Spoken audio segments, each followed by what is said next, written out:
Hello, I'm Joanna Massey-Lalikas. I'm North Carolina Cooperative Extension's Local Food Program Manager, based in the Community and Rural Development Program at North Carolina State University.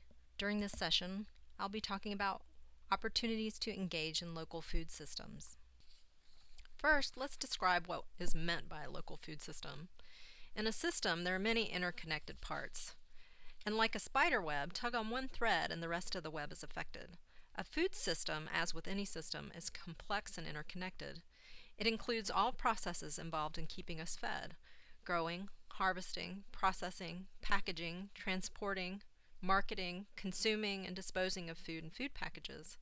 Make a change in one part of the system, and like pulling on one strand of that spider web, a ripple effect is felt throughout the interconnected parts. This is a very simplified model of a food system. It can help to think through parts of the system in a linear visual image, and it serves as a tool for conveying complexity in a quick way. So then, what is a local food system? According to the 2015 USDA report to Congress, local and regional food systems refers to place-specific clusters of agricultural producers of all kinds, farmers, ranchers, fishers, along with consumers and institutions engaged in producing, processing, distributing, and selling foods. But then what exactly is meant by local foods? There's no agreed upon definition, so it is a complex issue.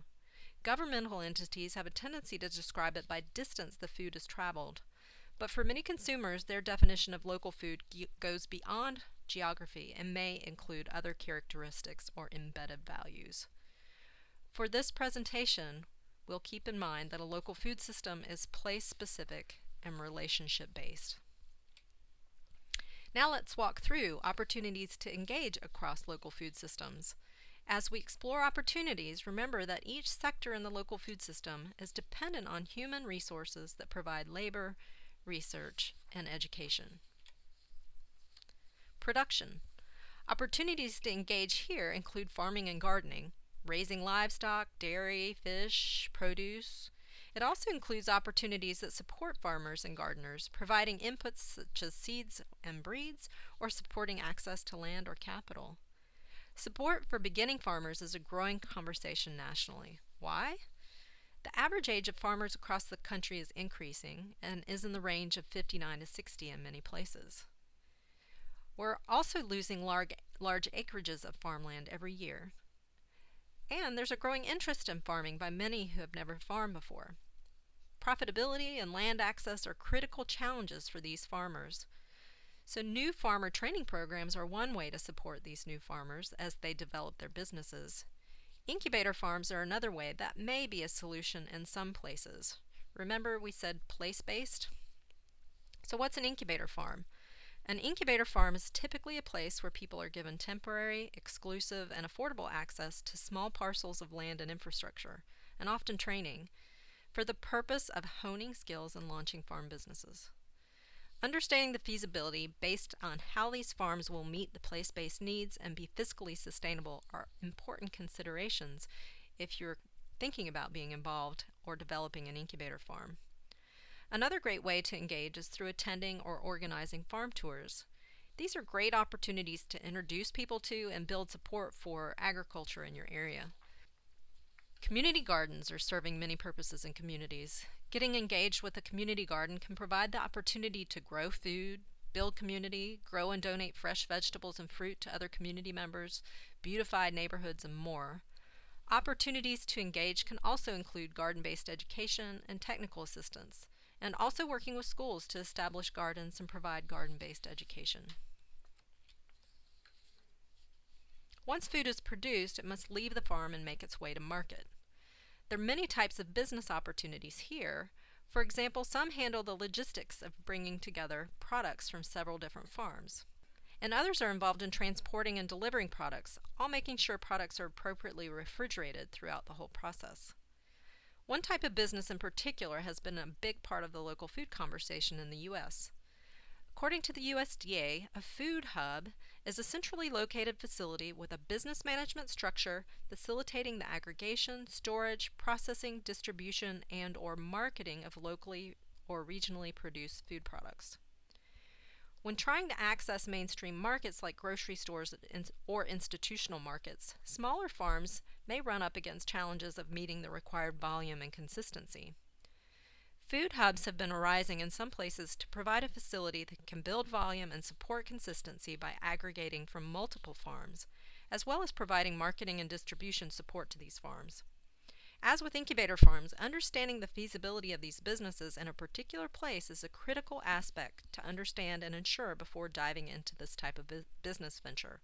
Remember how our definition of local food systems includes that this work is place-based?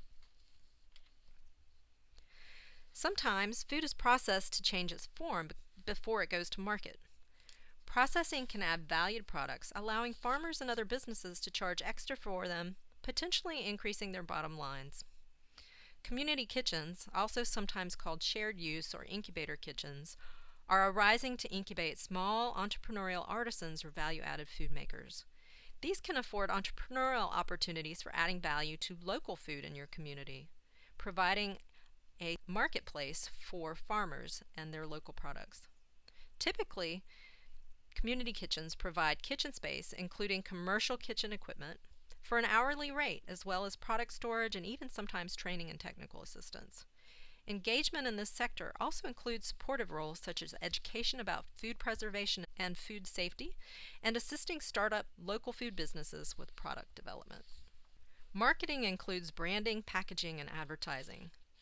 Marketing is one way that producers and consumers can communicate, either directly in direct markets like farmers markets, or indirectly through labels and brands that give consumers information about where or how a product is produced. Some businesses are providing marketing support to farmers, such as designers that can support graphics and logos, web development, and product packaging. With marketing, it's important to communicate to consumers what a business means by local, being transparent about how local is defined. As interest by consumers in purchasing local food increases, businesses are seeing the opportunity it can bring to their marketing strategy. Authenticity and the use of local foods as a marketing strategy can be beneficial to a business's success in this space. Local branding is another place to engage. Many states have a state-based brand out of their Department of Agriculture. For example, in North Carolina, the NC Department of Agriculture and Consumer Services uses Got to Be NC as a brand for any product that is grown, caught, or raised in North Carolina. Some individuals or small businesses help support local brands at the level of a city, county, geographic region, or food shed. For example, in North Carolina, 2 geographic-based brands include Piedmont Grown and Appalachian Grown. To support the purchasing arm of the local food system, make the choice to purchase local food when you're able. Also, there are job and business opportunities in this sector, which includes points of sale or places where consumers buy their food. This can include places like supermarkets, restaurants, or farmers markets, as well as institutions like schools and hospitals. It is at this point in the system that we talk about issues of access, or how easy or difficult it is for individuals to get to places that offer healthy, culturally appropriate food and/or afford local food. Preparation and consumption includes individuals' decisions, skills, and knowledge related to cooking and other food preparation. Here, there are opportunities to teach consumers healthy shopping practices, how to cook meals at home, and to think about quality of food and food choices other places where we consume food, such as schools. Providing research-based information and other resources can help people make food decisions that promote health, save money, and support local farms and businesses. Keep in mind the complexity of this sector. When consumers decide how to prepare food, they're influenced by a lot of factors, including health and nutrition, taste, convenience, price, as well as culture and food traditions. Waste. We often overlook this crucial sector in the food system.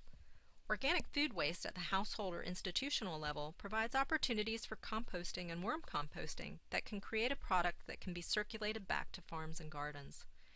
There's also a lot of food in the system that gets thrown away, even though it's perfectly safe, edible, and nutritious.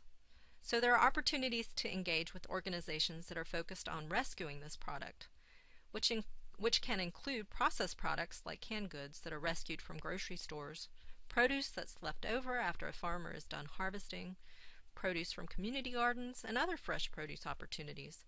Food banks and food pantries can help to distribute these products, which helps to reduce the amount of organic waste that goes to landfills while also getting food to those who need it. It is important to remember the food system operates within and is influenced by social, political, economic, and contextual and environmental conditions that are external to the system itself, but which affect how the food system operates in any given place. These points of influence also provide important opportunities for engagement. And like we said in the beginning, if you tug on one string in a spider web, the effects are felt throughout the whole system. The same is true with local food systems. Thank you.